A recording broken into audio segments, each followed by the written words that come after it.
ಮಾಹಾತ್ಮ್ಯೆ ಯತ್ಕಿಂಚಿತ್ ಪೂರ್ವೋಕ್ತ ಕಥಾ ಪ್ರಮೇಯಾನುವಾದ ಹರಿ ಓಂ ಹರಿ ಓಂ ಹರಿ ಓಂ.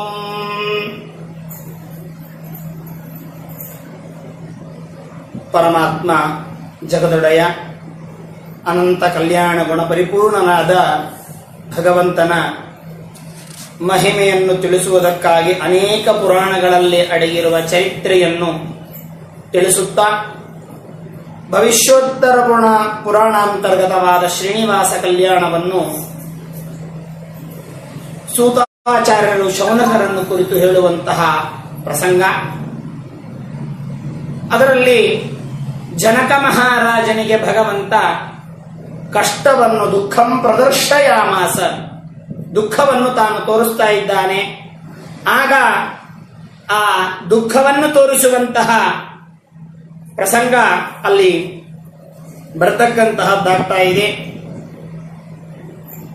ಇಂತಹ ಮಾತೃಹೀನಾನ್ ನೃಪೋಬಾಲಾನ್ ಪತಿ ಮಾಲಿಂಗ್ಯದಾಯಚ, ತಂದೆ ತಾಯಿಗಳನ್ನು ಕಳೆದುಕೊಂಡಿರತಕ್ಕಂತಹ ಮಕ್ಕಳನ್ನು ನೋಡಿ ದುಃಖ ಪಡುವಂತಹ ಸಂದರ್ಭದಲ್ಲಿ ತಸ್ಯ ದುಃಖಸ್ಯ ಶಾಂತ್ಯರ್ಥಂ ಶತಾನಂದ ಪುರೋಹಿತ. ಇಲ್ಲಿ ಪುರೋಹಿತ ಅಂತ ಒಂದು ಮಾತನ್ನು ಹೇಳುತ್ತಾರೆ. ಪುರಂ ದೇಹಂ ಅಂತ ಒಂದು ಅರ್ಥ. ಯಾರು ಪುರ ಅಂದ್ರೆ ಊರು ಅಂತ ಅರ್ಥ, ಪುರ ಅಂದ್ರೆ ದೇಹ ಅಂತ ಅರ್ಥ. ಆ ದೇಹಕ್ಕೂ ಮತ್ತು ಜಗತ್ತಿಗೂ ಲೋಕಕ್ಕೂ ಯಾರು ಹಿತವನ್ನು ಉಂಟು ಮಾಡುತ್ತಾರೋ ಅವರಿಗೆ ಪುರೋಹಿತ ಪುರೋಹಿತ ಅಂತ ಕರೀತಾರೆ. ಇನ್ನು ಈ ವೆಂಕಟೇಶ ಮಹಾತ್ಮೆ ಪುರಾಣಗಳಿವೆಲ್ಲವೂ ಕೂಡ ದೇವರ ಚರಿತ್ರೆಯನ್ನು ಹೇಳಲಿಕ್ಕೆ ಹೊರಟಂತಹ ಪುರಾಣಗಳು ಅಂತ ಅಷ್ಟೇ ನಾವು ತಿಳಿದುಕೊಳ್ಳುವಂತಹದ್ದಲ್ಲ. ನಮ್ಮ ಜೀವನಕ್ಕೆ ಸಂಬಂಧಪಟ್ಟ ಪ್ರತಿಯೊಂದು ಅಂಶಗಳು ಪ್ರತಿಯೊಂದು ಕೂಡ ಈ ಪುರಾಣದಲ್ಲಿ ವಿಶೇಷವಾಗಿ ಅಡಗಿರುತ್ತದೆ. ಇದರಲ್ಲಿ ಬರುವಂತಹ ಪ್ರತಿಯೊಂದು ಹೆಸರುಗಳು ರಾಜರ ಹೆಸರುಗಳಾಗಿರ್ಬೋದು, ಋಷಿಗಳ ಹೆಸರುಗಳಾಗಿರಬಹುದು, ಅಥವಾ ಇವೆಲ್ಲವೂ ಕೂಡ ನಮ್ಮ ಜೀವನಕ್ಕೆ ಎಷ್ಟು ಒಂದು ಹತ್ತಿರದಲ್ಲಿರ್ತದೆ ಅಂತಂದ್ರೆ ಆಯಾ ಶಬ್ದಗಳೇ ನಮಗೆ ನಮ್ಮ ಜೀವನಕ್ಕೂ ಅದು ಸಂಬಂಧಪಟ್ಟಿರ್ತಕ್ಕಂತಹದ್ದು. ಹಾಗೆ ಇಲ್ಲಿ ಆ ಜನಕರಾಜನ ದುಃಖವನ್ನು ಪರಿಹಾರ ಮಾಡಲಿಕ್ಕಾಗಿ ಜನಕ ಇವನು ರಾಜ ನಿಜವಾಗಲೂ ಕೂಡ. ಇಲ್ಲಿ ಜನಕ ಎನ್ನುವಂತಹದ್ರಿಂದ ನಾವು ಯಾವ ಮನುಷ್ಯ ಅಂತಲೂ ಕೂಡ ನಾವು ತೆಗೆದುಕೊಳ್ಳಬಹುದು. ಅಂತಹ ಮನುಷ್ಯನಿಗೆ ದುಃಖ ಬಂದಂತಹ ಸಂದರ್ಭದಲ್ಲಿ ಶತಾನಂದರು ಎನ್ನುವಂತಹ ಪುರೋಹಿತರು ಬಂದರು ಅಂತ. ವಾಮದೇವ ಅನುಜೋ ಮುನಿ ಅಂತ ಹೇಳ್ತಾರೆ. ಗೌತಮ ಋಷಿಗಳ ಮಕ್ಕಳಾಗಿರತಕ್ಕಂತಹ ವಾಮದೇವರು ವಾಮದೇವ ಎನ್ನುವಂತಹ ವಾಮದೇವ ಅನುಜೋ ವಾಮದೇವ ಎನ್ನುವಂತಹ ಆ ಯಾವ ಹೆಸರು ಉಳ್ಳಂತಹ ಅವರಿಗೆ ಅವರ ಮಕ್ಕಳಾಗಿರತಕ್ಕಂತಹ ತಮ್ಮಂದಿರಾಗಿರತಕ್ಕಂತಹ ಯಾವ ಶತಾನಂದ ಋಷಿಗಳು ತಾವು ಬರತಕ್ಕಂತವರಾಗ್ತಾ ಇದ್ದಾರೆ. ಶತಾನಂದ ಅಂದ್ರೆ ಶತ ಅಂದ್ರೆ ಪೂರ್ಣ, ಆನಂದ ಅಂದ್ರೆ ಜ್ಞಾನ, ಅಂದ್ರೆ ಬೇರೆ ಯಾರೂ ಅಲ್ಲ. ಅಂದ್ರೆ ಶತಾನಂದರು ಅಂತಂದ್ರೆ ನಮ್ಮ ತಿಳಿದುಕೊಂಡ ಪ್ರಕಾರ ನಿಜವಾಗಲೂ ಕೂಡ ನಮ್ಮ ಕಷ್ಟವನ್ನು ಪರಿಹಾರ ಮಾಡುವುದಕ್ಕಾಗಿ ಯಾವ ರೀತಿಯಾಗಿ ವಾಯುದೇವರು ಅವತಾರ ಮಾಡಿ ಬಂದು ವಿಜ್ಞಾನ ಭಾನುಮತಿ ಕಾಲ ಬಲೇನಲೀನೆ ದುರ್ಭಾಶ್ಚ ಸಂತ ಮಸಿದಂ ತದಿತೋ ಜನೇಂದೇ ಮಾರ್ಗಾಂ ಸದಾಂ ಸ್ಖಲತಿ ಖಿನ್ನ ರುದೋ ಮುಕುಂದಂ ದೇವಾಶ್ಚ ದುರ್ಮುಖ ಮುಖ ಶರಣಂ ಪ್ರಚಕ್ಮುಹು ಅಂತ ಹೇಳಿದಂತೆ ಮನುಷ್ಯರಲ್ಲಿರತಕ್ಕಂತಹ ಆ ಯಾವ ಜೀವೈಕ್ಯ ಭೇದವನ್ನು, ಆ ಜೀವೈಕ್ಯರ ಒಂದು ಸಿದ್ಧಾಂತವನ್ನು ಯಾವುದನ್ನು ನಾಶ ಮಾಡುವುದಕ್ಕಾಗಿ ಆ ಕಾಲಬಲೇನಲೀನೆ ಅಂತಹ ದುರ್ಭಾಷ್ಯವನ್ನು ಖಂಡನೆ ಮಾಡುವುದಕ್ಕಾಗಿ ಯಾವ ರೀತಿಯಾಗಿ ವಾಯುದೇವರೇ ಮಧ್ವಾಚಾರ್ಯರಾಗಿ ಅವತಾರ ಮಾಡಿ ಬಂದಂತಹ ಮಧ್ವರವರಾತ್ರಿಯ ಸಂದರ್ಭವೂ ಕೂಡ ಹೌದು. ಅಂದ್ರೆ ಅವರು ನಮ್ಮ ದುಃಖವನ್ನು ಜನಕರಾಜನ ದುಃಖ ಪರಿಹಾರ ಮಾಡಲಿಕ್ಕಾಗಿ ಶತಾನಂದರು ಬರತಕ್ಕಂಥವರಾಗ್ತಾ ಇದ್ದಾರೆ. ಹಾಗೆ ನಮ್ಮ ದುಃಖದ ಒಂದು ಪರಿಹಾರ ಮಾಡುವ ಸಲುವಾಗಿ ಇಲ್ಲಿ ಯಾವ ಶ್ರೇಷ್ಠವಾಗಿರತಕ್ಕಂತಹ ಆ ಶತಾನಂದರು ಬರತಕ್ಕಂಥವರಾಗ್ತಾ ಇದ್ದಾರೆ. ಇಂತಹ ತಸ್ಯ ದುಃಖಸ್ಯ ಶಾಂತ್ಯರ್ಥಂ, ಅವರ ದುಃಖ ಒಂದು ಪರಿಹಾರ ಆಗುವುದಕ್ಕಾಗಿ ಸಂಪ್ರಾಪ್ತೋ ದೈವಯೋಗೇನ ವಾಮದೇವಾನುಜೋ ಮುನಿ. ಇಲ್ಲಿ ಒಂದು ವಿಶೇಷ ತಿಳಿದುಕೊಳ್ಳಬೇಕು ಅಂತಂದರೆ ಇಲ್ಲಿ ಗೌತಮರು ಮತ್ತು ಅಹಿಲ್ಯೆಯ ಮಕ್ಕಳಾಗಿರ್ತಕ್ಕಂತಹ ಶತಾನಂದರು. ಈ ಶತಾನಂದರಿ ಏನಾಗಿತ್ತು ಅಂದ್ರೆ ಇವರು ನಿಜವಾಗಲೂ ಕೂಡ ಜನಕರಾಜನ ಮನೆಯ ಪುರೋಹಿತರು. ಹೌದು, ಜನಕರಾಜನ ಮನೆಯ ಪುರೋಹಿತರು. ಆದ್ರೆ ಇಲ್ಲೇನಾಗಿತ್ತು ಅವರಿಗೆ ಅಂತಂದರೆ, ಆಗ ಅಲ್ಲಿ ತಸ್ಯ ದುಃಖಸ್ಯ ಶಾಂತ್ಯರ್ಥಂ, ಅವನ ದುಃಖ ಪರಿಹಾರ ಮಾಡ್ಕೋಬೇಕಾಗಿತ್ತು. ಇನ್ನೊಂದು ಒಳಗಿನ ಒಂದು ವಿಚಾರ ಏನಿತ್ತು ಅವರಿಗೆ ಅಂತಂದ್ರೆ, ತಮ್ಮ ತಾಯಿಯ ಉದ್ಧಾರ ಆಗಬೇಕು ಎನ್ನುವಂತಹ ಒಳಗಿನ ಆಂತರ್ಯ ಶತಾನಂದರಿಗಿತ್ತು ಅಂತ. ಯಾಕೆ ಅಂತಂದ್ರೆ ಇಂದ್ರಕೃತ ಶಿಲೀಕೃತ ಅಂತ ಹೇಳ್ತಾ ಇದ್ದಾರೆ. ಯಾಕಂದ್ರೆ ಇಂದ್ರನು ಮಾಡಿದಂತಹ ಕಾರ್ಯದಿಂದ, ಗೌತಮ ಋಷಿಯ ಶಾಪದಿಂದ ಅವರ ತಾಯಿ ಕಲ್ಲಾಗಿ ಬಿದ್ದಿರ್ತಾಳೆ. ಯಾಕಂದ್ರೆ ಇಂದ್ರ ಏನು ಅಂದ್ರೆ ಶ್ರೀಮದಾಚಾರ್ಯ ನಿರ್ಣಯದಲ್ಲಿ ತಿಳಿಸುವಂತೆ ಗೌತಮರ ಒಂದು ವಿಶೇಷವಾಗಿರತಕ್ಕಂತಹ ಪುಣ್ಯ ಹೆಚ್ಚಿಗಾಗಿದ್ದರಿಂದ ಆ ಪುಣ್ಯವನ್ನು ಹ್ರಾಸ ಮಾಡುವುದಕ್ಕಾಗಿ ಅಲ್ಲಿ ಯಾವ ಅಹಿಲ್ಯೆಯ ಒಂದು ರೂಪದಿಂದ ತಾನು ಅಲ್ಲಿ ಬರತಕ್ಕಂಥವನಾಗ್ತಾ ಇದ್ದಾನೆ. ಗೌತಮ ರೂಪದಿಂದ ಬಂದು ಅಲ್ಲಿ ಅವರ ಅಂದ್ರೆ ಸಹಸ್ರ ನೇತ್ರ ಆಗುವಂತಹ ಶಾಪ ಕೊಟ್ಟರು. ಆದ್ದರಿಂದ ಅವರ ಪುಣ್ಯ ಎಲ್ಲ ರಾಸ ಆಯಿತು ಅಂತ ಶ್ರೀಮದಾಚಾರ್ಯ ನಿರ್ಣಯವನ್ನು ಕೊಡ್ತಾರೆ. ಅಂತಹ ಇಂದ್ರಕೃತ ಶಿಲೀಕೃತ ಅವಳ ಉದ್ಧಾರ ಆಗಬೇಕಾಗಿತ್ತು. ಯಾವಾಗ ಉದ್ಧಾರ ಆಗ್ತಾಳೆ ಅಂತಂದರೆ, ಆ ಬಂಡೆಯ ಬಾಲೆಯ ಮಾಡಿದ ಉದ್ದಂಡ ಪಾದವ ರಾಮ ಬಂದು ಆ ಬಂಡೆಯನ್ನು ಉದ್ಧಾರ ಮಾಡಿದಾಗ ಅಲ್ಲಿ ನನ್ನ ತಾಯಿ ಉದ್ಧಾರ ಆಗ್ತಾಳೆ. ರಾಮ ಬರಬೇಕು ಅಂತಾದರೆ ಸೀತಾದೇವಿಯ ವಿವಾಹ ಆಗಬೇಕು. ಸೀತಾದೇವಿ ವಿವಾಹ ಮಾಡ್ಕೊಳ್ಳಿಕ್ಕೆ ರಾಮ ಬರಬೇಕಾದರೆ ಹಾದಿಯಲ್ಲಿ ನಮ್ಮ ಆಶ್ರಮಕ್ಕೆ ಬರ್ತಾನೆ, ನಮ್ಮ ತಾಯಿಯ ಉದ್ಧಾರ ಆಗ್ತದೆ ಎನ್ನುವಂತಹ ದೃಷ್ಟಿಯಿಂದ ಒಳಗಿನ ತಮ್ಮ ಆಂತರ್ಯ ತಾಯಿಯ ಉದ್ಧಾರ ಆಗಬೇಕು ಅಂತ, ಮತ್ತು ರಾಜನಿಗೂ ಕೂಡ ಕಲ್ಯಾಣ ಆಗಬೇಕು, ಜಗತ್ತಿಗೆ ಕಲ್ಯಾಣ ಆಗಬೇಕು, ಸೀತೆಯ ಕಲ್ಯಾಣ ಆಗಬೇಕು ಎನ್ನುವಂತಹ ದೃಷ್ಟಿಯಿಂದ ಅಲ್ಲಿ ಯಾವ ಶ್ರೇಷ್ಠರಾಗಿರತಕ್ಕಂತಹ ಯಾವ ಶತಾನಂದ ಋಷಿಗಳು ಜನಕರಾಜನ ಹತ್ರ ಬರ್ತಾ ಇದ್ದಾರೆ. ಆಗ ಪ್ರಾಪ್ತಂ ಪುರೋಹಿತಂ ದೃಷ್ಟ ರಾಜ ಪೂಜಾ ಮಕಲ್ಪಯತ, ಆಗ ಅವರಿಗೆ ಬಂದಿರತಕ್ಕಂತಹದ್ದು ಪೂಜೆ ಮಾಡಿ ನಿವಿಷ್ಟೋ ಮೃಗಚರ್ಮಣಿ ಅಂತ ಹೇಳ್ತಾರೆ. ಕೃಷ್ಣಾಂಜನವನ್ನು ಹಾಸಿ ನೀವು ಅವೆ ಕೂಡ್ಲಿಕ್ಕೆ ವ್ಯವಸ್ಥೆಯನ್ನು ಮಾಡತಕ್ಕಂಥವರಾಗ್ತಾ ಇದ್ದಾನೆ.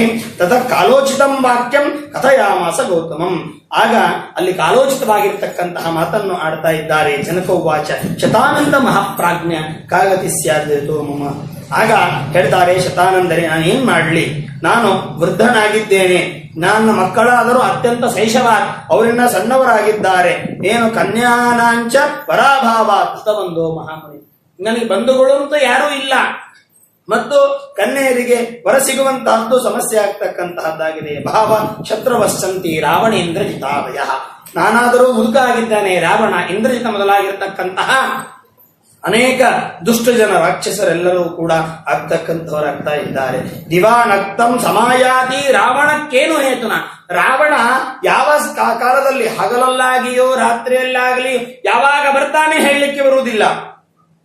ನಜನಾಮಿ ಮುನಿವರ್ಯಂ ಪ್ರಜ್ಞಾಚಕ್ಷುಂ ನ ವಿದ್ಯತೆ, ಆಗ ಅವಶ್ಯವಾಗಿ ನೀವು ನಮಗೆ ತಿಳಿಸ್ತಕ್ಕಂತಹದ್ದಾಗಬೇಕು. ಸೀತಾಯ ಅತಿರೂಪಾಯ ಸ್ವರೂಪ ಪುರುಷೋ ಯಥಾ, ಏನು ಅಂದರೆ ಆ ಸೀತಾದೇವಿ ಅತ್ಯಂತ ರೂಪವತಿಯಾಗಿದ್ದಾಳೆ, ಅವಳಿಗೆ ಯೋಗ್ಯನಾಗಿರತಕ್ಕಂತಹ ಪುರುಷನನ್ನು ಹುಡುಕಾಡಬೇಕಾಗ್ತಕ್ಕಂತಹದ್ದಾಗಿದೆ. ಲಭತೆ ತವ ವಿಪೇಂದ್ರ ತೃತೀಯಂ ಪ್ರವದಾಮಿತೆ, ಆಗ ಅಲ್ಲಿ ವಿಚಾರವನ್ನು ಮಾಡತಕ್ಕಂಥವನಾಗ್ತಾ ಇದ್ದಾರೆ.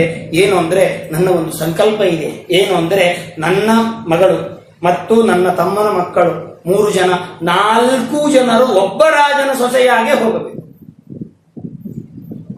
ಒಬ್ಬ ರಾಜನಿಗೆ ಸೊಸೆಯಾಗೆ ಹೋಗಬೇಕು ಅಂದ್ರೆ ಸಮಸ್ಯೆ ಇರೋದಿಲ್ರಿ.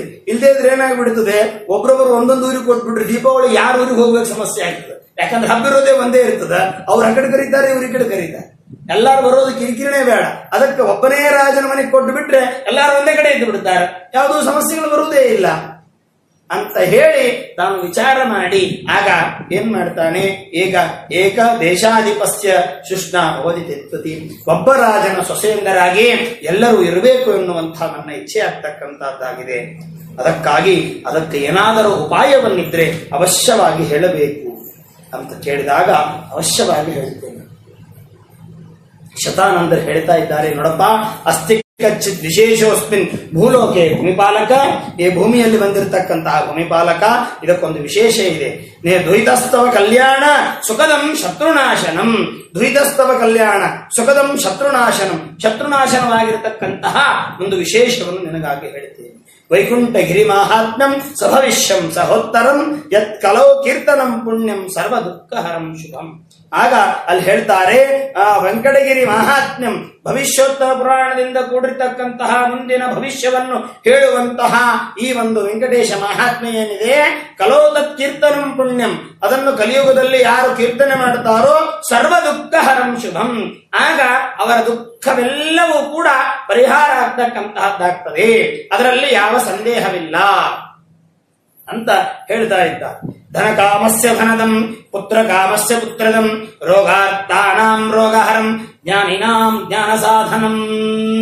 ಆಗ ನೋಡ್ರಿ, ಯಾವಾಗಲೂ ಒಂದೊಂದು ಫಲಶ್ರುತಿಯನ್ನು ಕೇಳಿದಾಗ ಮನುಷ್ಯನಿಗೆ ಅದರ ಬಗ್ಗೆ ಆಸಕ್ತಿ ಬರುತ್ತದೆ. ಇದರಿಂದ ಏನು ಪ್ರಯೋಜನ, ಏನಾದ್ರೂ ಪ್ರಯೋಜನ ಇದ್ರೆ ಕೇಳಲಿಕ್ಕೆ, ಯಾಕಂದ್ರೆ ಪ್ರಯೋಜನ ಮನುದ್ದಿಶ್ಯ ನಮಂದೋಪಿ ಪ್ರವರ್ತತೆ. ಒಬ್ಬ ಹುಚ್ಚನೂ ಕೂಡ ಪ್ರಯೋಜನ ಇಲ್ಲದೇನೆ ಯಾವುದನ್ನು ಮಾಡುವಂತಹದ್ದಿಲ್ಲ ಅಂತ. ಆಗ ಅಲ್ಲಿ ತಿಳಿಸ್ತಾರೆ, ಯಾರಿಗೆ ಹಣದ ಇಚ್ಛೆ ಇದೆ ಅಲ್ಲಿ ಅವರಿಗೆ ಹಣ ಸಿಗ್ತದೆ. ಧನ ಕಾಮಸ್ಯ ಧನದಂ ಮತ್ತು ಪುತ್ರ ಕಾಮಸ್ಯ ಪುತ್ರದಂ, ಯಾರಿಗೆ ಮಕ್ಕಳು ಬೇಕೋ ಅವರಿಗೆ ಮಕ್ಕಳ.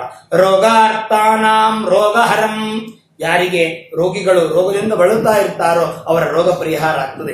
ಇವೆಲ್ಲ ಏನಾಯಿತು, ಇವೆಲ್ಲ ಸಾಮಾನ್ಯರಾದಂತಹ ಜೀವರಾಶಿಗಳಿಗೆ. ಉತ್ತಮ ಜೀವರಾಶಿಗಳೇನು ಬೇಕು, ಜ್ಞಾನಿನಾಂ ಜ್ಞಾನ ಸಾಧನಂ. ಇವೆಲ್ಲ ಅಪಕ್ವಯೋಗಿಗಳಿಗೆ ಆಯ್ತು. ಪಕ್ವಯೋಗಿಗಳಿಗೆ ಜ್ಞಾನಿನಾಂ ಅಂದ್ರೆ ಪಕ್ವಯೋಗಿಗಳಿಗೆ ಇವೆಲ್ಲ ಯಾವುದೂ ಬರೆಸೋದಿಲ್ಲ ಅವರು. ಮೋಕ್ಷಂ ಸಾರೂಪ್ಯ ಸಾರೂಪ್ಯ ಪಾರ್ಥಯೇನ ಕದಾಚನ ಇಚ್ಛಾಮ್ಯಹಂ ಮಹಾಭಾಗ ಕಾರುಣ್ಯಂ ತವ ಸುಹೃತ ಅಂತ ಉತ್ತಮೋತ್ತಮರಾಗಿರ್ತಕ್ಕಂತಹ ಜ್ಞಾನಿಗಳು ಏನನ್ನೂ ಬಯಸುವುದಿಲ್ಲ. ಏನು ಬೇಡಲಿ ನಿನ್ನ ಬಳಿಗೆ ಬಂದು ನಿಮಿತ್ತ ಸೌಭಾಗ್ಯ ನಿಬಿಡವಾಗಿದೆ ನನಗೆ.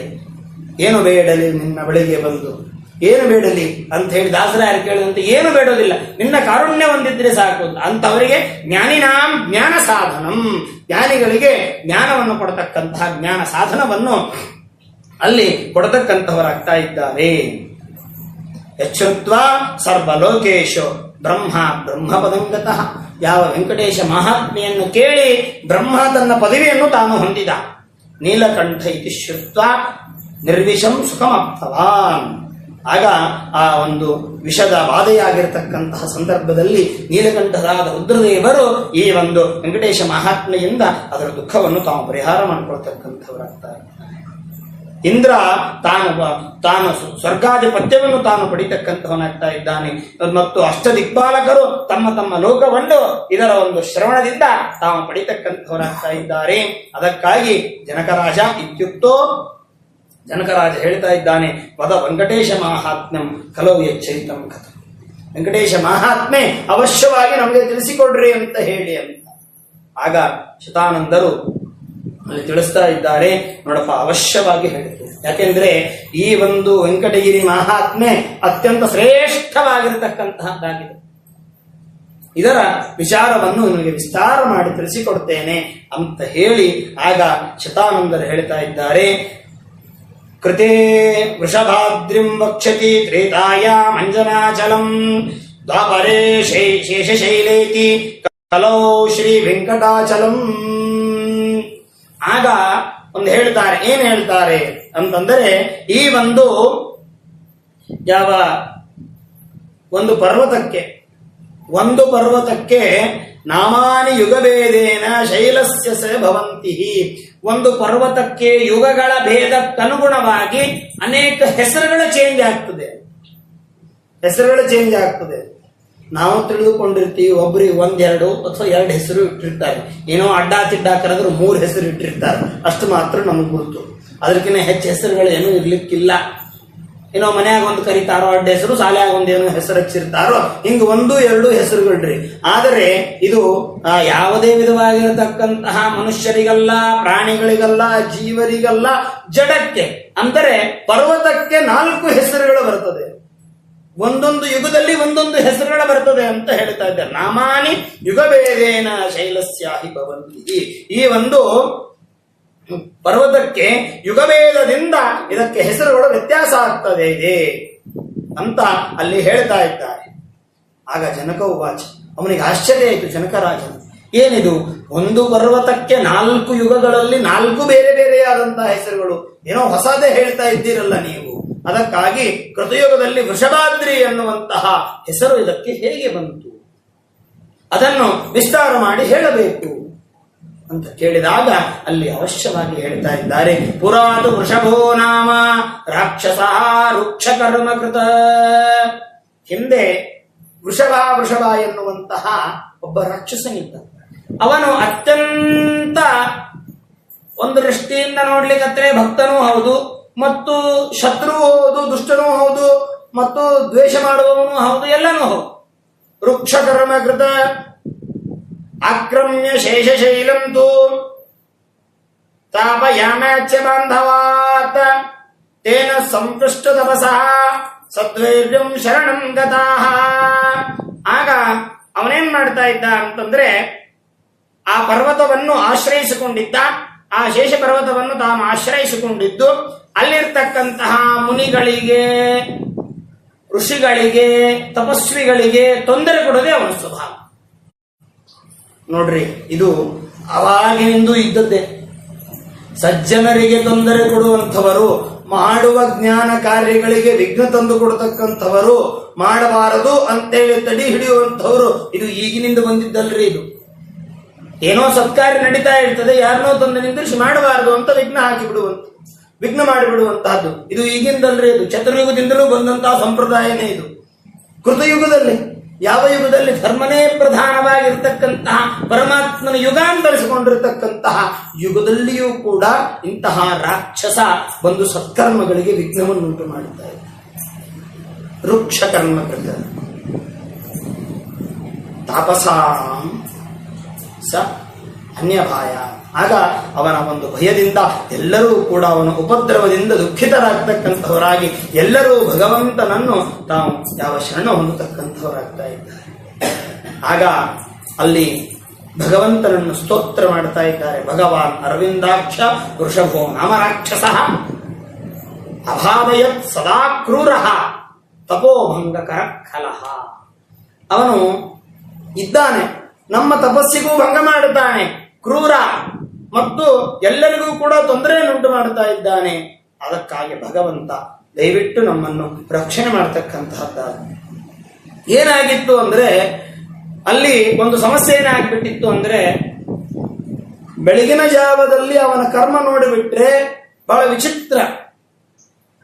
ದೇವರಲ್ಲಿ ಅವನಿಗೆ ವಿಶ್ವಾಸ ಉಂಟು, ದೇವರ ಪೂಜೆ ಮಾಡುವುದುಂಟು.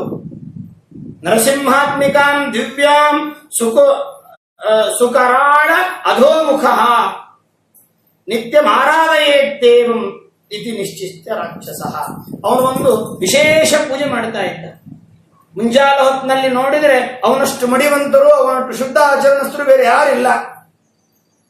ಮುಂಜಾಲೆ ಹೊತ್ತಿನಲ್ಲಿ ಅವನು ನೋಡಿಬಿಟ್ರೆ ಏನಪ್ಪಾ ಇವನೇನು ದೊಡ್ಡ ತಪಸ್ವಿ ಅಂದ್ರೆ ಅಷ್ಟು ಇವನಿಗೆ ಮುಂಜಾಲೆ ಹೊತ್ತಿನಲ್ಲಿ ಏನೋ ಇವನು ಯಾವ ವೃಷಭಾಚಾರ ಅಂತ ಕರಿಬೇಕು. ಇವನಿಗೆ ಅಷ್ಟು ಭಕ್ತಿಯಿಂದ ಭಗವಂತನನ್ನು ಪೂಜೆ ಮಾಡಬೇಕು. ಅದೇ ಪೂಜೆ ಮುಗಿತು ಅಂದ್ರೆ ಮತ್ತೆ ಮುನಿಗಳಿಗೆ, ಋಷಿಗಳಿಗೆ ತೊಂದರೆ ಕೊಡಲಿಕ್ಕೆ ಪ್ರಾರಂಭ ಮಾಡುವಂತ. ಅದನ್ನು ಹೇಗೆ ಪೂಜೆ ಮಾಡುವಂತಹದ್ದು? ಪೂಜಾಂತೆ ಶಿರಂ ಪುಷ್ಪಂ ಖಡ್ಗೇನಾಹೃತ್ಯ ಭೂಪದೇಹೇ. ಆಗ ಅವನೇನ್ ಮಾಡ್ತಾ ಇದ್ದ ಅಂತಂದ್ರೆ, ನಾವು ಏನೋ ದೇವರಿಗೆ ಏರಿಸುವಂತೆ ಹೂಗಳನ್ನು ತಂದು ಹೂವು ಏರಿಸ್ತಾ ಇದ್ದಿಲ್ಲ. ನಾವೇನೋ ದೇವರಿಗೆ ಹೂವನ್ನು ಏರಿಸ್ತೀವಿ, ಮನೆಯಲ್ಲಿ ಬೆಳೆದಿದ್ದೋ ಅಥವಾ ದುಡ್ಡು ಕೊಟ್ಟು ತಂದಿದ್ದೋ ಏನೋ ನಾವು ದೇವರಿಗೆ ಏರಿಸ್ತೀವಿ. ಪತ್ರಂ ಪುಷ್ಪಂ ಫಲಂ ತೋಯಂ ಯೋಮೇ ಭಕ್ತಿಯ ಪ್ರಿಯಚ್ಛತಿ ಅಂತ ಅವನು ಹೂವು ಏರಿಸ್ತಿದ್ದ. ಎಂತ ಹೂವು ಏರಿಸ್ತಿದ್ದ ಅಂದ್ರೆ, ಈ ಪ್ರಾಕೃತವಾಗಿ ಬೆಳೆದಂತದಲ್ಲ. ಶಿರ ಪುಷ್ಪಂ, ತನ್ನ ತಲೆಯನ್ನೇ ಹೂವಾಗಿ ತಾನು ಏರಿಸಿಬಿಡ್ತಿದ್ದ. ಆಗ ಜನಕರಾಜ ಪ್ರಶ್ನೆ ಮಾಡ್ತಾನೆ, ಏನು ತಲೆಯನ್ನು ಹೂವಾಗಿ ಸಮರ್ಪಣೆ ಮಾಡ್ತಾ ಇದ್ದ ಅಂತಂತ ಇದ್ದೀರಿ, ಮತ್ತವನಿಗೆ ತಲೆ ಬರ್ತಿತ್ತು ಹೇಗೆ, ಬದುಕ್ತಿದ್ದ ಹೇಗೆ? ಅವನು ತಲೆ ಕಡ್ಕೊಂಡ ಮೇಲೆ ಸತ್ತು ಹೋಗಬೇಕಲ್ಲ, ಮತ್ತೆ ಬದುಕ್ತಿದ್ದ ಹೇಗೆ ಅವನು ಅಂದ್ರೆ, ಅವನಿಗೊಂದು ವಿಶ್ವಾಸ ಇತ್ತು. ನಾನು ಭಗವಂತನಿಗಾಗಿ ಮಾಡಿದ ಪೂಜೆ ಭಗವಂತನಿಗೆ ಸಮರ್ಪಣೆ ಮಾಡಿದ್ರೆ ಭಗವಂತ ನನಗೆ ಮತ್ತೆ ಕೊಡ್ತಾನೋ ನಂಬಿಕೆ ಇತ್ತು ಅವನಿಗೆ. ಅದು ಮಾತ್ರ ಬಹಳ ಗಟ್ಟಿ ನಂಬಿಕೊಂಡಿದ್ದ. ಈ ವಿಷಯದಲ್ಲಿ ಮಾತ್ರ, ಉಳುಕಿದ ವಿಷಯದಲ್ಲಿ ದೇವರನ್ನೇ ನಂಬಿದ್ನೋ ಬಿಟ್ಟಿದ್ನೋ ಗೊತ್ತಿದ್ದಿಲ್ಲ ಮಹಾನುಭಾವ.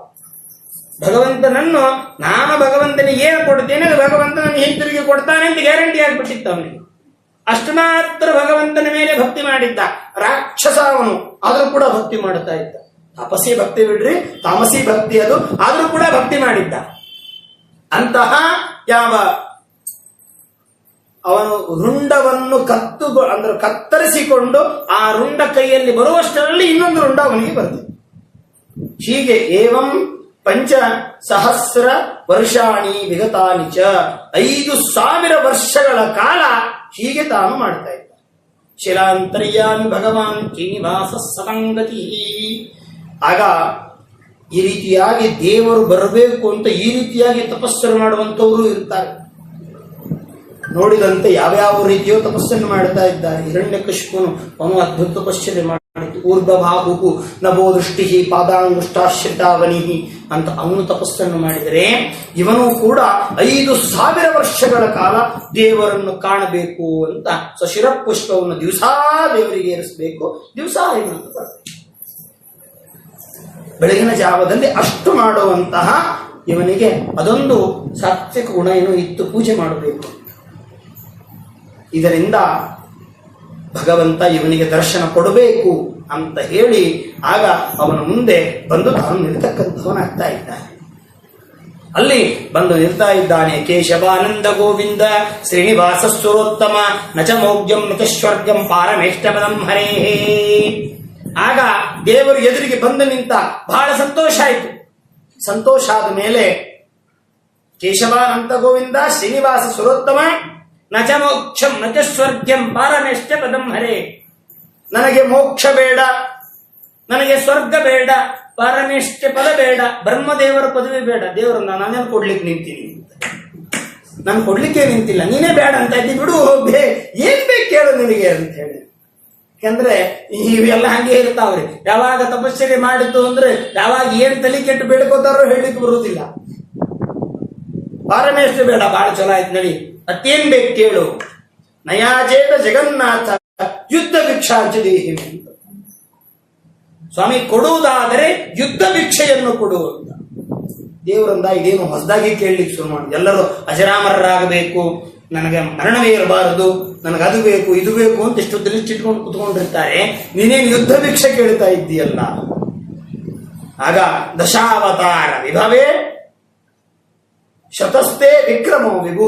ನೀನೇನೋ 10 ಅವತಾರ ತಾಳಿದ್ದು. ಮತ್ಸ್ಯ ಕೂರ್ಣ ವರಾಹ ನಾರಸಿಂಹ ವಾಮನ ಭಾರ್ಗವ ರಾಘವ ಕೃಷ್ಣ ಬುದ್ಧ ಕಲ್ಕಿ ಅಂತ ಹೇಳಿ ನೀನೇನು 10 ಅವತಾರ ತಾಳಿ ದುಷ್ಟರನ್ನು ಸಂಹಾರ ಮಾಡಿದ್ದೀಯ ಅಂತ ನಾನು ಕೇಳಿದ್ದೆ. ಆ 10 ಅವತಾರಗಳನ್ನು ನೋಡಿ ಆ 10 ಅವತಾರದ ವ್ಯಕ್ತಿ ನೀನು ಹೇಗಿದ್ದಿ, ಆ 10 ಅವತಾರಗಳಿಂದ ಕೂಡಿದ ರೂಪದಿಂದ ನನ್ನ ಜೊತೆ ಯುದ್ಧಕ್ಕೆ ಬಾ ಅಂತ ಹೇಳಿ. ಆಗ ಆಗಲಿ ಅವಶ್ಯವಾಗಿ ದೇವರು ಹಸನ್ಮುಖ, ದೇವರು ನಗ್ತಾ ಇದ್ದಾನಂತೆ. ಏನಿದು ವಿಚಿತ್ರವಾಗಿರತಕ್ಕಂಥದ್ದು. ಉವಾಚ ವಚನಂ ತಸ್ಯ ರಾಕ್ಷಸಂ ಯುದ್ಧಮರ್ಥಂ. ಆಗ ಅವಶ್ಯವಾಗಿ ಆಗಲಿ, ಯುದ್ಧ ಭಿಕ್ಷೆ ಬೇಡಿದೆಯಲ್ಲ ಅವಶ್ಯವಾಗಿ ಕೊಡ್ತೀನಿ ದೇವರಂತ. ಇಂತಹ ಸಣ್ಣ ಪುಟ್ಟು ಕೇಳಿಬಿಟ್ರೆ ಸಮಸ್ಯೆನೇ ಇಲ್ಲ, ದೇವರು ಕೊಟ್ಟೇ ಬಿಡ್ತಾನೆ ಒಂದೇ ಕ್ಷಣದಲ್ಲಿ, ಬೇಕಲ್ಲೋ ತೆಗೆದುಕೊಂಡು ಅಂತ ಹೇಳಿ ಅಲ್ಲಿ ಅವನಿಗೆ ಯುದ್ಧ ಭಿಕ್ಷೆಯನ್ನು ಕೊಡ್ತಾನೆ. ಆಗ ಶ್ರೀನಿವಾಸ ತಾನೇನ್ ಮಾಡ್ತಾನೆ ಅಂತಂದರೆ, ಆಗ ದಿವ್ಯವಾಗಿರತಕ್ಕಂತಹ ರೂಪದಿಂದ ಯುದ್ಧವನ್ನು ಮಾಡಲಿಕ್ಕೆ ತಾನು ಶುರು ಮಾಡತಕ್ಕಂಥವನಾಗ್ತಾ ಇದ್ದಾನೆ.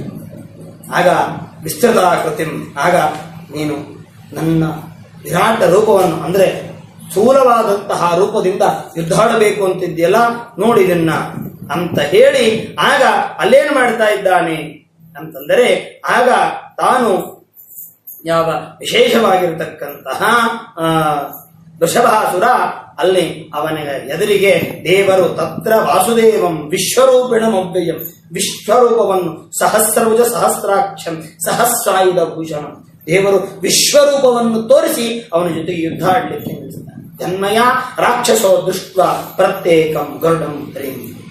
ಆಗ ಇವನು ಕೂಡ ಏನ್ ಮಾಡಿದ ಅಂದ್ರೆ, ಇವನು ಮಾಯಾಮೋಹಕವಾದಂತಹ ಒಂದು ಗರುಡ ಮಾಡಿಕೊಂಡು ಅವನ ಜೊತೆಗೆ ಯುದ್ಧ ಆಡ್ಲಿಕ್ಕೆ ನಿಂತುಕೊಂಡ. ಇವನು ಕೂಡ, ಯಾಕಂದ್ರೆ ರಾಕ್ಷಸರಿ ಇವನೇನು ಸಾಮಾನ್ಯ ಅಲ್ಲ. ಇವನು ಕೂಡ ಅಲ್ಲಿ ಆ ಯಾವ ಒಂದು ಮಾಯಾಮೋಹವಾಗಿರ್ತಕ್ಕಂತಹ ಸುರಮೋಹಿನಿ ಮೋಹವನ್ನು ತಂದುಕೊಡತಕ್ಕಂತಹ ಗರುಡನ ಹೆಗಲನ್ನೇರಿ ತಾನು ಅಲ್ಲಿ ಯುದ್ಧವನ್ನು ಆಡತಕ್ಕಂಥವನಾಗ್ತದೆ. ಸಸಂವಿಧಂ ರಾಕ್ಷಸಂ ವೀರಂ ಸಾಧು ಇತ್ಯೇವ ಭಾಷತ. ಆಗ ಅಲ್ಲಿ ಅವನ ಜೊತೆಗೆ ಯುದ್ಧವನ್ನು ಆಡ್ತಾ ಇದ್ದ. ಇಬ್ಬರದು ಘನಘೋರವಾದಂತಹ ಯುದ್ಧ ಪ್ರಾರಂಭ. ಏನಿದು, ಇದರ ಹಿನ್ನೆಲೆ ಏನು ಅಂದ್ರೆ ನಿಜವಾಗಲೂ ಕೂಡ ಈ ವಾಮನ ಪುರಾಣದಲ್ಲಿ ಇದರ ಕಥೆ ಇದೆ. ವಾಮನ ಪುರಾಣದಲ್ಲಿ ವೃಷಭ ಎನ್ನುವಂತಹ ಸಜ್ಜೀವ, ಆ ವೃಷಭ ಎನ್ನುವಂತಹ ಸಜ್ಜೀವ ಅವನು ತಾನೇನ್ ಮಾಡಿದ್ದ ಅಂದ್ರೆ ಹಿಂದೆ ಯಾವ ವೈವಸ್ವತ ಮನ್ವಂತರದಲ್ಲಿ ಧರ್ಮ ಎಂಬಂತಹ ಮನು ತಪಸ್ಸನ್ನು ಮಾಡಿದ್ದ, ಅವನೇ ತಾನು ಯಾವ ವೃಷಭನೆಂದು ಕರೆಸಿಕೊಳ್ತಕ್ಕಂತಹವನಾಗ್ತಾ ಇದ್ದಾನೆ. ಅವನು ಧರ್ಮಾಮಿಷ್ಠರಾಗಿ ತಾನು ಇರ್ತಕ್ಕಂಥವನಾಗ್ತಾ ಇದ್ದಾನೆ. ಅಖಂಡ ತಪಸ್ಸನ್ನು ಆಚರಣೆ ಮಾಡಿದ. ಆದ್ದರಿಂದ ಅವನಿಗೆ ದೇವರು ದೊಡ್ಡವನು, ಶಾಲಿಗ್ರಾಮ ಪೂಜೆ ಎನ್ನುವಂತಹ ಮಹತ್ವದ ಜ್ಞಾನ ಇತ್ತು ಹಿಂದಿನ ಜನ್ಮದಲ್ಲಿ. ಏನೋ ಪ್ರಾರಬ್ಧ ಕರ್ಮವಶಾತ್ ಮಾಡಿದಂತಹ ತಪ್ಪಿನ ಒಂದು ಪ್ರಭಾವದಿಂದ ಅವನು ಅಲ್ಲಿ ತಾನೇನಾಗಿರ್ತಾನೆ ಅಂತಂದರೆ ತಾನು ರಾಕ್ಷಸನಾಗಿ ಹುಟ್ಟಿರ್ತಾನೆ. ಹುಟ್ಟಿದಂತಹ ಸಂದರ್ಭದಲ್ಲಿ ರಾಕ್ಷಸ ರುಕ್ಷ ಕರ್ಮ ಕೃತ, ರುಕ್ಷ ಕರ್ಮವನ್ನು ತಾನು ಮಾಡತಕ್ಕಂಥವನಾಗ್ತಾ ಇದ್ದ. ಅಂತಹ ರುಕ್ಷ ಕರ್ಮವನ್ನು ಮಾಡಿರ್ತಕ್ಕಂತಹ ರಾಕ್ಷಸನಾಗಿರತಕ್ಕಂತಹ ಅಲ್ಲಿ ಹೇಳ್ತಾ ಇದ್ದಾನೆ, ರೇರೇತೆ ರಾಕ್ಷಸ ಶ್ರೇಷ್ಠ ಚಕ್ರೇಣ ಶತಮ್ಯ. ಆಗ ದೇವರು ಹೇಳ್ತಾನೆ, ಯಾಕೆ ಬಹಳ ಆಯ್ತು ನಿನ್ನ ಯುದ್ಧ, ತಗೋ ಈ ಸುದರ್ಶನ ಚಕ್ರವನ್ನು ಬಿಟ್ಟು ನಿನಗೆ ನಾನು ಸಂಹಾರ ಮಾಡ್ತೇನೆ ಅಂತ ಚಕ್ರವನ್ನು ಹಿಡಿದುಕೊಂಡು ನಿಂತ ಕ್ಷಣ ವೃಷಭ ಸಾಷ್ಟಾಂಗ ನಮಸ್ಕಾರ. ಅಂತಹ ಭಾಗ್ಯ ಸ್ವಾಮಿ ನೋಡ್ರಿ. ಕೆಲವೊಬ್ಬರಿಗೆ ಯಾವಾಗಲೂ ಕೂಡ ಕೊನೆಯ ಸಂದರ್ಭದಲ್ಲಿ ಬುದ್ಧಿ ಬಂತು. ಆಗ ಅವನು ಹೇಳ್ತಾ ಇದ್ದಾನೆ ಏನು ಅಂತಂದ್ರೆ, ಚಕ್ರಪಾಣೇ ನಮಸ್ತುಭ್ಯಂ ಚಕ್ರಸ್ಯ ಚರಿತಂ ಶ್ರುತಂ ಯಚ್ಚಕ್ರೇಣ ತಪಶ್ಚುತ್ವೇ ಮುಕ್ತಿರ್ಮೇನ ಚ ಸಂಶಯಾಃ. ಹೇ ಚಕ್ರಪಾಣೇ ನಮಸ್ತುಭ್ಯಂ, ಚಕ್ರವನ್ನು ಹಿಡಿದುಕೊಂಡಿರ್ತಕ್ಕಂಥ ಪರಮಾತ್ಮ ನನಗೆ ನಾನು ನಮಸ್ಕಾರ ಮಾಡ್ತೇನೆ. ಚಕ್ರಸ್ಯ ಚರಿತಂ ಶ್ರುತಂ, ಚಕ್ರದ ಮಹಾತ್ಮೆಯನ್ನು ನಾವು ತಿಳಿದುಕೊಂಡಿದ್ದೇವೆ. ಯಾವ ಗೋಪೀಚಂದನದಿಂದ ಹಚ್ಚಿಕೊಂಡ ಚಕ್ರ ಅಥವಾ ತಪ್ತ ಮುದ್ರೆಯನ್ನು ಧಾರಣ ಮಾಡಿದರೇನೆ, ಅಂದ್ರೆ ಮುದ್ರೆಯನ್ನು ಕಾಯಿಸಿಕೊಂಡು ಸುಟ್ಟುಕೊಂಡಿದ್ದರೆನ್ನುವುದನ್ನು ಗುರುಗಳಿಂದ ಧಾರಣ ಮಾಡಿದರೇನೆ ನಮಗೆ ಮೋಕ್ಷ ಸ್ವರ್ಗ ಆಗುವಂತಹದ್ರಲ್ಲಿ ಸಂದೇಹ ಇಲ್ಲ. ಇನ್ನು ನಿನ್ನ ಸುದರ್ಶನ ಮಹಾಜ್ವಾಲ ಕೋಟಿ ಸೂರ್ಯ ಸಮಪ್ರಭಾ ಅಜ್ಞಾನಾಂಧಸ್ಯ ಮೇ ನಿತ್ಯಂ ವಿಷ್ಣುರ್ಮಾರ್ಗಂ ಪ್ರದರ್ಶಯ ಅಂತ ನಿನ್ನ ಒಂದು ಸುದರ್ಶನ ಅಸ್ತ್ರ ಅದು ಯಾವ ಬರುವಂತಹದ್ದಾಯಿತು ಅಂದರೆ ಅದರಲ್ಲಿ ಯಾವ ಸಂಶಯವೇ ನನಗೆ ಇಲ್ಲ. ಮುಕ್ತಿರ್ಮೇ ನಜ ಸಂಶಯ, ಅದರಿಂದ ನನಗೆ ಸಂಹಾರ ಆದರೆ ನನಗೆ ಮುಕ್ತಿಯಾಗ್ತದೆ ಅನ್ನೋ ವಿಷಯದಲ್ಲಿ ಯಾವ ಸಂದೇಹನೇ ಇಲ್ಲ. ಮುಕ್ತಿರ್ಮೇ ನಜ ಸಂಶಯ ಅಂತ ಹೇಳಿ ಅಲ್ಲಿ ಹೇಳ್ತಾ ಇದ್ದಾನೆ. ಆಗ ಯಚ್ಚಕ್ರೇಣ ಪುರಾರಾಜ ಕೀರ್ತಿಮಪ್ತವಾನ್, ಯಾವ ಚಕ್ರದಿಂದ ಸಂಹೃತರಾಗಿರತಕ್ಕಂಥ ಅನೇಕ ರಾಜರು ಅಸುರರೆಲ್ಲರೂ ಕೂಡ ಮರಣ ಹೊಂದಿ ನಿನ್ನ ವೈಕುಂಠ ಮಂದಿರವನ್ನು ತಾವು ಪಡೆದುಕೊಂಡಿದ್ದಾರೆ. ವಿಮುಕ್ತ ಹರೋಪಾದ ಸಂಸ್ಪೃಷ್ಟ ವೃಷಭಾಸುರ. ಆಗ ಅಲ್ಲಿ ಅವನೊಂದು ಮಾತು ಕೇಳ್ತಾನೆ, ಸ್ವಾಮಿ ನಾನು ನಿಜವಾಗ್ಲೂ ಕೂಡ ನಿನ್ನಿಂದ ಸಂಹಾರ ಮಾಡಲಿಕ್ಕೆ ಯೋಗ್ಯನಾದಂತಹ ವ್ಯಕ್ತಿ, ಆದ್ರೆ ನಂದೊಂದು ಪ್ರಾರ್ಥನೆ ಉಂಟು ಅಂತ.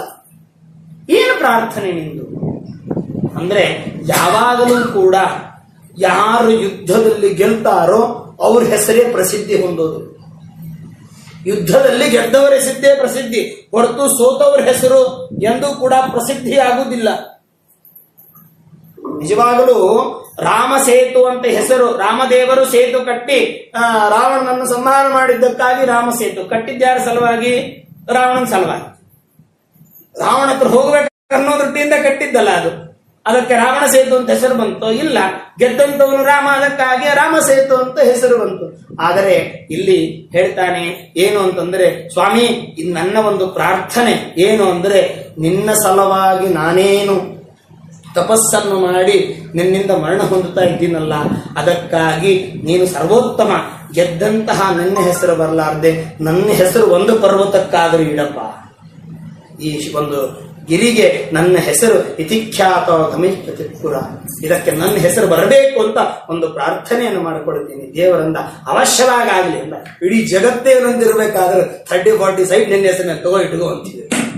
ಇಡೀ ಸರ್ವವ್ಯಾಪ್ತ ಜಗತ್ತೇ ಪರಮಾತ್ಮದ್ದು, ಇನ್ನು ಸಣ್ಣದೊಂದು ಏನೋ ಪರ್ವತಕ್ಕೆ ನಿನ್ನ ಹೆಸರು ಕೇಳ್ತಾ ಇದೆಯಲ್ಲ, ಇರ್ಲಿ ಬಿಡು, ಇನ್ನು ಒಂದು ಯುಗದಲ್ಲಿ ಮಾತ್ರ ಇಲ್ಲ, ಮುಂದಿನ ಯುಗದಲ್ಲಿ ನಿನ್ನ ಹೆಸರು ಯಾರು ಉಳಿತಿದ್ದಾರೆ? ಇದು ಎಷ್ಟು ಅಂದ್ರೆ ನೀನಿರೋ ತನಕ ಅಷ್ಟೇ, ನೀನಿದು ಮುಗಿತು, ಪ್ರಳಯ ಆಯ್ತು ಅಂದ್ರೆ ಮುಗಿದು ಹೋಯ್ತು, ನಿನ್ನ ಹೆಸರು ಏನಿರ್ತದೆ? ಏನು ನಡೆಯೋದಿಲ್ಲ. ಆದ್ರೆ ದೇವರಂತಾನೆ ಎಲ್ಲ ನಂದೇ ಇದೆ, ಆದ್ರೂ ಕೂಡ ನೀನು ಇಚ್ಛೆ ಮಾಡ್ತೀಯಲ್ಲ, ಅವಶ್ಯವಾಗಿ ತಸ್ಮಾತ್ ವೃಷಭ ಶೈಲೋಯಂ ಲೋಕೆ ಖ್ಯಾತಿ ಪುರ. ಅದಕ್ಕಾಗಿ ಇದಕ್ಕೆ ವೃಷಭಶೈಲ ಅಂದ್ರೆ ವೃಷಭಾದ್ರಿ ಎನ್ನುವಂತ ಹೆಸರು ಬರ್ತಕ್ಕಂತಹದ್ದಾಗ್ತದೆ. ಅದಕ್ಕಾಗಿ ಇದನ್ನು ವಿಚಾರ ಮಾಡಿ ಅಂತ ಹೇಳಿ ಆ ಜನಕರಾಜನಿಗೆ ಶತಾನಂದ ಋಷಿಗಳು ಹೇಳ್ತಾರೆ. ಇದು ಕಥಾಭಾಗವಾದರೆ ಇದರಲ್ಲಿ ಅಡಗಿದ ತತ್ವಭಾಗ ಏನು? ಯಾಕೆಂದ್ರೆ ಕಥೆ ನಾವೆಲ್ಲರೂ ಕೇಳ್ತೀವಿ.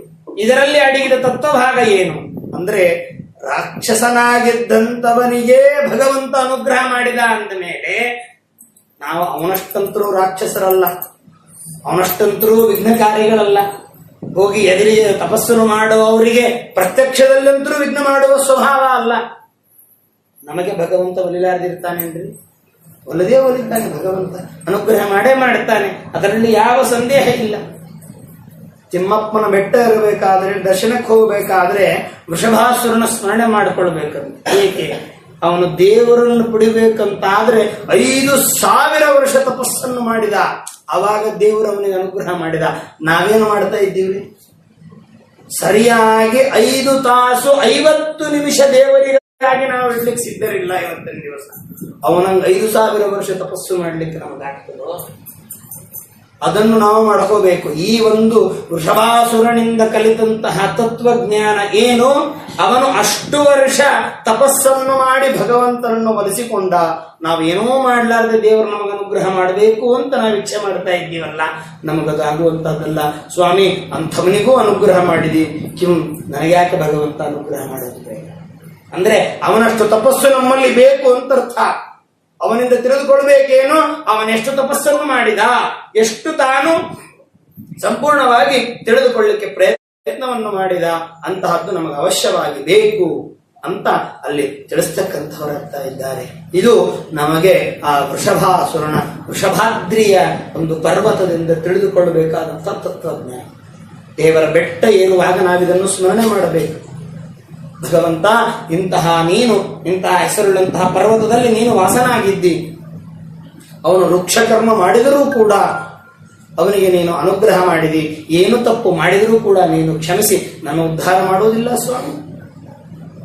ಅಜಾಮಿಳ ಗಜಾಧಿಪ ತ್ರಿಪದ ಜಾತ್ವಯ ಪಾಲಿತ ಅಹಂತು ಕಿಂ ಭಟೋನ ಕಿಂ ನ ಮುರಾರಿ ಪ್ರಿಯೆ. ಸತ್ಯಸಂಧ ತೀರ್ಥರು ವಿಷ್ಣು ಸ್ತುತಿಯಲ್ಲಿ ಪ್ರಾರ್ಥನೆ ಮಾಡ್ತಾರೆ. ಏನು ಅಂತಂದ್ರೆ, ಸ್ವಾಮಿ ಅಜಾಮಿಳ ಗಜಾಧಿಪ ದ್ರವಜದಾತ್ವಯ ಪಾಲಿತ, ಅಜಾಮಿಳನ ಕಾಯ್ದೆ, ಗಜರಾಜನಿಗೆ ಕಾಯ್ದೆ, ದ್ರೌಪದಿಯನ್ನು ಕಾಯ್ದೆ, ಎಲ್ಲರನ್ನು ಕಾಯ್ದಂತಹ ನೀನು ಮೂಢನಾಗಿರತಕ್ಕಂತಹ ನನಗೆ ಅನುಗ್ರಹ ಮಾಡುವುದಿಲ್ಲ ನೀನು? ಅಹಂತು ಕಿಂ ಭಟೋನ ಕಿಂನ, ನಿನ್ನ ಭಟ ನಿನ್ನ ಸೇವಕ ಅಂತ ನಾನಲ್ಲ, ಕಿಂ ಮುರಾರಿ ಪ್ರಿಯೆ ಅಂತ ಹೇಳಿ ಅಲ್ಲಿ ನಮಗೆ ತಿಳಿಸಿಕೊಡ್ತಕ್ಕಂಥವರಾಗ್ತಾ ಇದ್ದಾರೆ. ಇಂತಹ ಯಾವ ಶ್ರೇಷ್ಠನಾಗಿರತಕ್ಕಂತಹ ಆ ಒಂದು ಲೋಕೆ ಖ್ಯಾತಿಂ ಗಮಿಷ್ಯತಿ ಅಂತ ಇಲ್ಲಿ ತಿಳಿಸಿದ ಕ್ಷಣ ಜನಕರಾಜ ಕೇಳ್ತಾ ಇದ್ದಾನೆ. ಬಹಳ ಸಂತೋಷ ಆಯಿತು. ಇನ್ನು ಕಥಂ ಅಂಜನ ಶೈಲೇತಿ ತ್ರೇತಾಯಾಮ್ ನಾಮೇವತ, ಅಂಜನಾಶೈಲ ಅಂತ ಇದಕ್ಕೆ ಹೇಗೆ ಹೆಸರು ಬಂತು ಅದನ್ನು ವಿಸ್ತಾರ ಮಾಡಿ ಹೇಳಬೇಕು ಅಂತ ಕೇಳಿದಂತಹ ಸಂದರ್ಭದಲ್ಲಿ ಅವಶ್ಯ ಪುರ ಕೇಸರಿನ ಪತ್ನ್ಯ ಆ ಅಂಜನ ಕಂಜಲೋಚನ, ಹಿಂದ ಕೇಸರಿ ಎನ್ನುವಂತಹ ಕಪಿಯ ಹೆಂಡತಿ ಅಂಜನಾದೇವಿ, ಅವಳು ತಾನು ಯಾವ ಮಗನನ್ನು ಪಡೆಯಬೇಕು ಎನ್ನುವಂತಹ ಒಂದು ಇಚ್ಛೆಯಿಂದ ಮತಂಗ ಋಷಿಗಳ ಹತ್ರ ಹೋಗಿ ಪ್ರಾರ್ಥನೆಯನ್ನು ಮಾಡ್ತಾರೆ. ಆಗ ಕೇಸರಿ ಮತ್ತು ಅಂಜನ ಇವರಿಬ್ಬರ ಕಥೆ ಪುರಾಣಾಂತರಗಳಲ್ಲಿ ಬಹಳ ವಿಶೇಷವಾಗಿ ಬರುತ್ತದೆ. ಬಹಳ ತಪಸ್ಸನ್ನು ಮಾಡಿ ಇಬ್ಬರು ಪತಿಗಳಾಗಿ, ಯಾಕಂದ್ರೆ ವಾಯುದೇವರನ್ನು ಪಡೆಯುವಂತಹ ತಪಸ್ಸು ಮಾಡಬೇಕಾದರೆ ಇವರ ಪುಣ್ಯವೇ ಹೆಚ್ಚು ಅಂತ ಹೇಳ್ತಾ ಇದ್ದಾರೆ. ಆಗ ಅಂಜನಾದೇವಿ ಬಂದು ಅಲ್ಲಿ ಪ್ರಾರ್ಥನೆ ಮಾಡಿದಾಗ ಮತಂಗ ಋಷಿಗಳು ಹೇಳ್ತಾರೆ, ಪಂಪಾಯ ಪೂರ್ವ ದಿಗ್ಭಾವೆ 50 ಯೋಜನಾಂತರೆ ನರಸಿಂಹಾಶ್ರಮೋ ದೇವಿ ವರ್ತತೆ ವಸುಧಾತನೆ. ಅಂದ್ರೆ ಇಲ್ಲಿ ಪಂಪಾ ಸರೋವರ, ಅಲ್ಲಿಂದ ಪೂರ್ವ ದಿಕ್ಕಿನಲ್ಲಿ 50 ಯೋಜನ ದೂರದಲ್ಲಿ ನರಸಿಂಹಾಶ್ರಮವಿದೆ. ಆ ನರಸಿಂಹಾಶ್ರಮ ದಕ್ಷಿಣದಲ್ಲಿ ನಾರಾಯಣ ಪರ್ವತ, ಅಲ್ಲಿ ಸ್ವಯಂ ಪುಷ್ಕರಣಿ ಸರೋವರದ ಅದರ ಉತ್ತರ ದಿಗ್ಭಾಗದಲ್ಲಿ 1 ಕೋಶ ಅಂದ್ರೆ 1 ಹರಿದಾರಿ ಮಾತ್ರದಲ್ಲಿ ಆಕಾಶಗಂಗೆ ಎನ್ನುವಂತಹ ತೀರ್ಥ ಇದೆ. ಅಲ್ಲಿ ಪ್ರತಿನಿತ್ಯ ಸ್ನಾನ ಮಾಡಿ 12 ವರ್ಷ ತಪಸ್ಸನ್ನು ಆಚರಣೆ ಮಾಡಿದಾಗ ನಿನಗೆ ಆ ಒಂದು ನಿನ್ನ ಇಚ್ಛಿತವಾಗಿರತಕ್ಕಂತಹ ಫಲಪ್ರಾಪ್ತಿಯಾಗ್ತದೆ ಅಂತ ಹೇಳ್ತಾರೆ. ನೋಡ್ರಿ, ಮಕ್ಕಳನ್ನು ಪಡಿಬೇಕಾದ್ರೆ, ಇಚ್ಛೆಯನ್ನು ಪಡಿಬೇಕಾದ್ರೆ ನಾವು ಹೋಗಿ ಭಗವಂತನ ಮುಂದೆ ನಿಂತು ಕೈ ಮುಗಿದ್ರೆ ದೇವರು ನಮಗೆ ಅನುಗ್ರಹ ಮಾಡ್ತಾನೆ ಅಂತ ಇಲ್ಲ. 1 ವರ್ಷ 2 ವರ್ಷ ದೇವರ ಸಲುವಾಗಿ ನಾವೇನೋ ಇಚ್ಛೆ ಮಾಡ್ತೀವಿ. ನಮ್ಮ 24 ಗಂಟೆಯಲ್ಲಿ 1 ಗಂಟೆಯನ್ನೂ ನಾವು ದೇವರಿಗೆ ಇಡ್ತೀವಿ ಅಂತಲ್ಲ. ಎಷ್ಟೋ ಸಹಸ್ರ ವರ್ಷಗಳು ಕಳೆದಾಗ ಏನೋ ದೇವರ ಅನುಗ್ರಹ ಆದ್ರೂ ಆಗಬಹುದು. ಹಾಗೆ ಅಲ್ಲಿ ತಾನು ಅಲ್ಲಿ ಬರತಕ್ಕಂತಹೊಳಾಗ್ತಾ ಇದ್ದಾಳೆ. ಕೃತ್ವ ಸ್ವಾಮಿ ಪುಷ್ಕರಣಿ, ಅಲ್ಲಿ ಏನ್ ಮಾಡ್ತಾ ಇದ್ದಾಳೆ, ಸ್ವಾಮಿ ಪುಷ್ಕರಣಿಯಲ್ಲಿ ತಾನು ಸ್ನಾನ ಮಾಡಿ ಶತ ಪ್ರದಕ್ಷಿಣೆಯನ್ನು ಮಾಡಿ ವರಾಹ ದೇವರು ನಮಸ್ಕಾರ ಮಾಡಿ ಅಲ್ಲಿಂದ ತಾನು ವಿಶೇಷವಾಗಿರತಕ್ಕಂತಹ ಆಕಾಶ ಗಂಗೆ, ಇವತ್ತಿನ ದಿವಸ ನಾವೇನು ಆಕಾಶ ಗಂಗಾ ತೀರ್ಥ ಅಂತ ಏನು ನೋಡ್ತೀವೋ ಅಲ್ಲಿ ಬಂದು ಸ್ನಾನವನ್ನು ಮಾಡಿ ತಪಸ್ಸನ್ನು ಮಾಡತಕ್ಕಂತಹೊಳಾಗ್ತಾ ಇದ್ದಾಳೆ. ಆಗ ತಪಸ್ಸನ್ನು ಮಾಡಿ ಉಪವಾಸ ಪರಾಬಾಲ ಬಾಹ್ಯ ಭೋಗೋಪವರ್ಜಿತಾ ಕಾಷ್ಠವತ್ ಪರ್ಯತಪ್ತ ಶರೀರಂ ಸತ್ಮನಃಶುಚಿ, ಕಟ್ಟಿಗೆಯಂತೆ ಅವಳ ಶರೀರ, ಮಳೆಯಾಗಲಿ ಚಳಿಯಾಗಲಿ ಬೇಕಾದ್ದಾಗಲಿ ಏನ್ ಬೇಕಾದ ಇದ್ರೂ ಕೂಡ ಕಾಷ್ಟವತ ಕಟ್ಟಿಗೆಯಂತೆ ತನ್ನ ದೇಹವನ್ನು ತಾನು ಗಟ್ಟಿ ಮಾಡಿ ಇಟ್ಕೊಳ್ತಕ್ಕಂಥವಳಾಗ್ತಾ ಇದ್ದಾಳೆ. ಅಲ್ಲಿ ಸಂವತ್ಸರ ಪೂರ್ಣ ಜಾತೆ. ಆಗ ಅಲ್ಲೇನಾಯಿತು ಅಂದ್ರೆ ಆ ವರ್ಷಗಳು ತಾನು ಮಾಡಿದಂತಹ ಎಲ್ಲ ಪೂಜೆ ಮಾಡುವಂತಹ ಸಂದರ್ಭದಲ್ಲಿ ವಾಯು ರೂಪದಿಂದ ಅಂದ್ರೆ ಕೋತಿ ರೂಪದಿಂದ ಬಂದು ಅಲ್ಲಿ ನಿತ್ಯದಲ್ಲಿಯೂ ಕೂಡ ಒಂದು ಫಲವನ್ನು ಕೊಟ್ಟು ಹೋಗಬೇಕಂತೆ, ಒಂದು ಫಲವನ್ನು ಕೊಟ್ಟು ಹೋಗಬೇಕಂತೆ. ಅದನ್ನು ತಾವು ಸ್ವೀಕಾರ ಮಾಡಿ ಇರಬೇಕು. ಒಂದು ದಿವಸ ವಾಯುದೇವರು ವಿಚಾರ ಮಾಡಿದರು, ಇವಳ ಯೋಗ್ಯತೆ ನಿಜವಾಗಲೂ ಕೂಡ ಪೂರ್ಣವಾಗಿದೆ. ಯಾಕೆಂದ್ರೆ ದೇಹ ಶುದ್ಧ ಇರಬೇಕು. ಜ್ಞಾನಿಗಳ ಅವತಾರ ಮಾಡಿಕೊಳ್ಬೇಕಾದ್ರೆ ನಮ್ಮ ದೇಹ ಶುದ್ಧ ಇರಬೇಕು. ಅದಕ್ಕೆ ಅಲ್ಲಿ ಅಸ್ಮಿನ್ ಕಾಯ ವಾಯು ಫಲೇ ವೀರ್ಯಮಪೂರಯತ, ಆ ಒಂದು ಫಲದಲ್ಲಿ ತಮ್ಮ ಸಾಮರ್ಥ್ಯವನ್ನಿಟ್ಟು ಅಲ್ಲಿ ಅವಳಿಗೆ ಕೊಟ್ಟಾಕ್ಷಣ ಅವಳು ನಿತ್ಯದೊಂದು ಸ್ವೀಕಾರ ಮಾಡಿದಂತೆ ಸ್ವೀಕಾರ ಮಾಡ್ತಾ ಇದ್ದಾಳೆ. ಅಲ್ಲಿ ಸಾಕ್ಷಾತ್ ವಾಯುದೇವರೇ ಗರ್ಭವನ್ನು ಆಶ್ರಯಿಸಿಕೊಳ್ತಕ್ಕಂಥವರಾಗಿ ಗರ್ಭದಲ್ಲಿ ಬರತಕ್ಕಂಥವರಾಗಿ 9ನೇ ತಿಂಗಳು ತುಂಬ 10ನೇ ತಿಂಗಳಿನಲ್ಲಿ ಅಂಜನಾದೇವಿ ತಪಸ್ಸನ್ನು ಮಾಡಿ ಮಗನನ್ನು ಪಡೆದುಕೊಂಡಳೋ ಅಂತಹ ಶ್ರೇಷ್ಠವಾದಂತಹ ತಪಸ್ಸ ಅವನಿಗೆ ಅಂಜನಾ ದಶಮಾಶಾಂತೆ ಶುಶುವೇ ಪುತ್ರಮುತ್ತಮಂ, ಉತ್ತಮವಾಗಿರ್ತಕ್ಕಂತಹ ಮಗ ಅಂದ್ರೆ ವಾಯುದೇವರು ಹನುಮಂತ. ಹನು ಅಂದ್ರೆ ಜ್ಞಾನ. ನಮಗೆ ಹನು ಅಂತಂದ್ರೆ ಗದ್ದ ಅದು ಮುಂದಿರ್ತಕ್ಕಂಥವನು ಹನುಮಂತ ಅಂತ ಅಲ್ಲ. ಹನು ಶಬ್ದ ಜ್ಞಾನವಾಚಿ, ಹನುಮಂತ ಜ್ಞಾನವಂತ ಅಂತ, ಜ್ಞಾನವಂತ ಬಲವಂತ ಹನುಮಂತ ಅನ್ನುವಂತಹ ಶಬ್ದದಿಂದ ಆ ವಾಯುದೇವರೇ ಸ್ವತಃ ತಾವು ವಾಯುಗರ್ಭೋ ಸಮುದ್ಭವ, ವಾಯುಗರ್ಭ ಸಮುದ್ಭವ, ಅಲ್ಲಿ ವಾಯುಗರ್ಭದಿಂದ ತಾವು ಅಲ್ಲಿ ಹುಟ್ಟಿ ಬರತಕ್ಕಂಥವರಾಗ್ತಾ ಇದ್ದಾರೆ. ಅಂಜನಾ ವ್ರತಮಾತ್ತಾಯ ಪ್ರಾಪ್ತೋ ಗಿರಿತೋ ಗುರಿ, ಆ ಒಂದು ಗಿರಿಯಲ್ಲಿ ತಾನು ತಪಸ್ಸನ್ನು ಮಾಡಿದ್ದಕ್ಕಾಗಿ, ಅಂಜನಾದೇವಿ ತಪಸ್ಸನ್ನು ಮಾಡಿದ್ದಕ್ಕಾಗಿ ಆ ಪರ್ವತಕ್ಕೆ ಅಂಜನಾಚಲ ಅಂತ ಹೇಳಿ ಲೋಕದಲ್ಲಿ ಅದಕ್ಕೆ ಖ್ಯಾತಿ ಬರತಕ್ಕಂತಹದ್ದಾಗಿದೆ. ಇದರಿಂದ ಇದಕ್ಕೆ ತ್ರೇತಾಯುಗದಲ್ಲಿ ಅಂಜನಾಚಲ ಅಂತ ಹೆಸರು ಬಂತು. ಇದು ಕಥೆಯಾದರೆ ಇದರಿಂದ ತಿಳಿದುಕೊಳ್ಳಬೇಕಾದಂತಹ ತತ್ವಜ್ಞಾನ ಏನು ಅಂತಂದರೆ, ಅಂಜನ ಅಂದರೆ ನಮ್ಮಲ್ಲಿ ಅಡಗಿದಂತಹ ಅಜ್ಞಾನ. ಆ ಅಂಜನ ಅಜ್ಞಾನ ಎಲ್ಲವೂ ನಾಶವಾಗಬೇಕು. ಯಾವಾಗ? ದೇವರ ದರ್ಶನವಾದಾಗ, ದೇವರನ್ನು ತಿಳಿದುಕೊಂಡಾಗ, 1 ದಿವಸವೋ 2 ದಿವಸವೋ ದೇವರನ್ನು ತಿಳಿದುಕೊಂಡಾಗಲ್ಲ, ನಿರಂತರವಾಗಿ ದೇವರನ್ನು ತಿಳಿದುಕೊಂಡು ವಾಯುದೇವರ ಮುಖಾಂತರ ದೇವರನ್ನು ತಿಳಿದುಕೊಂಡಾಗ ನಮಗೆ ಅವಶ್ಯವಾಗಿ ಭಗವಂತನ ಅನುಗ್ರಹ ಆಗ್ತದೆ. ಅಂಜನಾ ಶೈಲ ಅವಳು ತಪಸ್ಸನ್ನು ಮಾಡಿ ಸಿದ್ಧಿಯನ್ನು ಪಡೆದು ಸಿದ್ಧ ಪುರುಷಳಾದಳೋ ಹಾಗೆ ನಾವು ಕೂಡ ಸಿದ್ಧರಾಗಬೇಕು. ತಪಸ್ಸನ್ನು ಮಾಡಿ ದೇವರ ಅನುಗ್ರಹಕ್ಕೆ ನಾವು ವಿಶೇಷವಾಗಿ ಪಾತ್ರರಾಗ್ತಕ್ಕಂತಹದ್ದಾಗಬೇಕು. ಅಂತಹ ಭಗವಂತನ ವಿಶೇಷವಾದಂತಹ ಅನುಗ್ರಹಕ್ಕೆ ಅಲ್ಲಿ ಪಾತ್ರರಾಗಿರ್ತಕ್ಕಂತಹದ್ದಾಗುವಂತಹದ್ದಾಗಬೇಕು. ತಸ್ಮಾತ್ ಅಂಜನ ಶೈಲೋಯಂ ಲೋಕೆ ಖ್ಯಾತಿಂ ಕೀರ್ತಿಮಾನ್ ಅಂತ ಹೇಳಿ ಲೋಕದಲ್ಲಿ ಇದಕ್ಕೆ ಈ ರೀತಿಯಾಗಿರತಕ್ಕಂತಹ ಒಂದು ಹೆಸರು ಬರತಕ್ಕಂತಹದ್ದಾಗಿದೆ. ಅಂಜನಾದ್ರಿ ಅನ್ನುವಂತಹ ಹೆಸರು. ಕಥಂ ದ್ವಾಪರೇ ಶೇಷಶೈಲೇತಿ ಕಥಂ ಖ್ಯಾತಿಂ ಭವಿಷ್ಯತಿ. ಆಗ ಅಲ್ಲಿ ಜನಕರಾಜ ಪ್ರಶ್ನೆ ಮಾಡ್ತಾನೆ, ಏನು ಅಂತಂದ್ರೆ ದ್ವಾಪರ ಯುಗದಲ್ಲಿ ಇದಕ್ಕೆ ಶೇಷಶೈಲ ಅಂತ ಹೆಸರು ಬರ್ತಾ ಇದೆ, ಅದು ಹೇಗೆ ಯಾಕೆ ಅನ್ನುವಂತಹದ್ದು ಅದನ್ನು ಮತ್ತೆ ನಾಳೆ ದಿವಸ ತಿಳಿಯಲಿಕ್ಕೆ ಪ್ರಯತ್ನ ಮಾಡೋಣ. ಮಧ್ವಾಂತರ್ಗತ ಶ್ರೀಕೃಷ್ಣಾರ್ಪಣಮಸ್ತು. ಅನೇನ ಭಾವಿಯತ್ ಪುಣ್ಯಂ ಅವಾಪ್ನೋತು ಗುರುರ್ನಮ. ಶ್ರೀಕೃಷ್ಣಾರ್ಪಣಮಸ್ತು. ವಾಸುದೇವೋ ಪ್ರದ್ಯುಮ್ನೋ ವಿಕ್ರಮಃ ಸಂಕರ್ಷಣೋ ನಿರುದ್ಧಶ್ಚ ಶೇಷಾದ್ರಿಪತಿರೇವ ಚ ಜನಾರ್ದನ ಪದ್ಮನಾಭೋ ವೆಂಕಟಾಚಲವಾಸನ ಸೃಷ್ಟಿಕರ್ತಾ ಜಗನ್ನಾಥೋ ಮಾಧವೋ ಭಕ್ತವತ್ಸಲಃ ಗೋವಿಂದೋ ಗೋಪತಿ ಕೃಷ್ಣ ಕೇಶವೋ ಗರುಡಧ್ವಜ ವರಾಹೋ ವಾಮನಶ್ಚೈವ ನಾರಾಯಣ ಅಧೋಕ್ಷಜ ಶ್ರೀಧರ ಪುಂಡರೀಕಾಕ್ಷ ಸರ್ವದೇವಸ್ತುತೋ ಹರಿಃ ಶ್ರೀನರಸಿಂಹೋ ಮಹಾಸಿಂಹ